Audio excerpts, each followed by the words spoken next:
Je suis Adèle Marceau, je travaille à l'Institut de l'élevage et je co-anime le Living Lab France du projet Climate Farm Demo avec mes collègues de l'INRA de Lusignan et également de l'INRA de Paris-Saclay.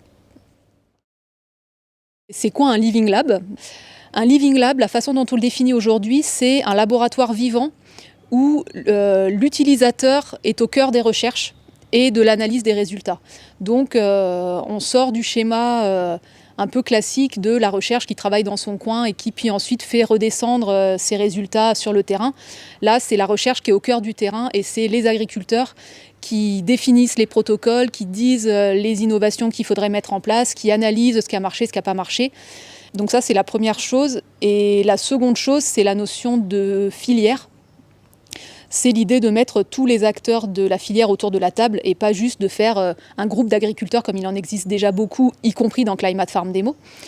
Donc c'est d'avoir des chercheurs, mais aussi des agriculteurs qui parlent avec des conseillers, avec des responsables de laiterie, avec des enseignants.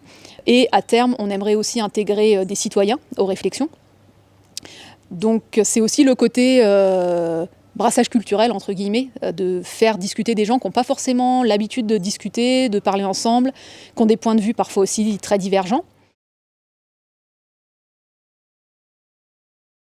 Créer un Living Lab, c'est pas si facile que ça. Il faut constituer le groupe, trouver ses objectifs et trouver une façon aussi d'embarquer tout le monde sur 7 ans en restant dans la thématique du Living Lab qui est quand même dans l'objectif de créer de l'innovation dans le groupe. La première année du Living Lab a été consacrée à explorer les pistes possibles et à structurer le groupe autour de l'innovation. Pour lancer la réflexion, le groupe s'est appuyé sur l'expérimentation Oasis de l'INRA et de Lusignan, qui teste depuis 10 ans la résilience des systèmes agricoles face au changement climatique. 2 rencontres ont eu lieu, l'une sur le site d'Oasis pour découvrir les innovations mises en place, l'autre à l'unité de recherche en plantes fourragères pour explorer les avancées en génétique et leurs apports à l'adaptation des prairies. Donc la première année, on est resté centré pour démarrer le projet autour de l'expérimentation Oasis.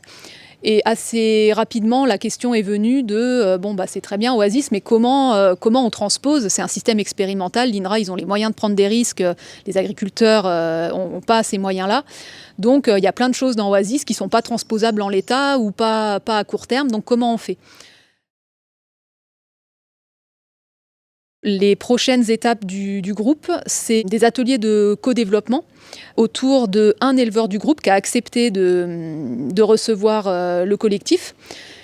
Lors d'une journée sur son exploitation, un diagnostic partagé a été réalisé, suivi d'une phase de brainstorming sans filtre pour générer un maximum d'idées innovantes. L'éleveur a ensuite sélectionné les pistes les plus pertinentes, et le groupe s'est rendu sur le terrain pour identifier concrètement les freins et trouver des solutions adaptées. L'objectif est d'accompagner cet éleveur sur le long terme, en testant et ajustant progressivement les propositions grâce à une approche de conception pas à pas.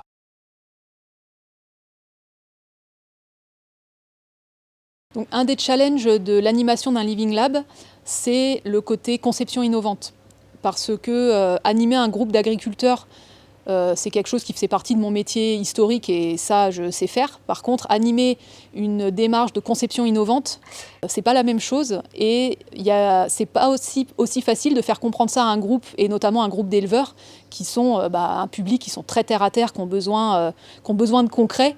Et bon, quand on leur commence à leur parler de conception innovante, de projection filière à 30 ans, voilà, on ne peut pas démarrer d'entrée sur cette thématique-là et faire une journée entière là-dessus parce qu'on perd les gens.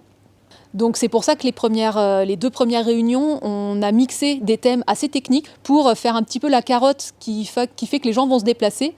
Et en même temps, sur la demi-journée restante, on parlait un petit peu de sujets, de prospection, d'innovation. Et du coup, comme ça marchait bien.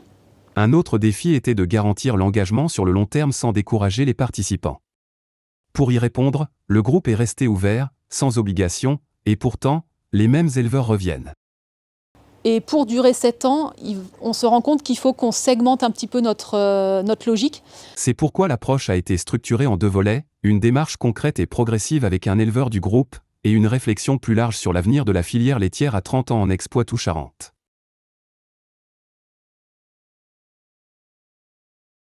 Pour moi, la plus-value d'un Living Lab par rapport à un groupe d'éleveurs qui se réunit en petit comité avec un conseiller local, c'est le côté multicompétences, le fait qu'on brasse plein de métiers, même si des fois ça peut y avoir des débats d'idées un peu vifs, parce que du coup, quand tu réunis un chercheur en agroécologie et un éleveur dans un système dit intensif, ils ne sont pas toujours d'accord, qui est assez, je trouve, particulière au Living Lab.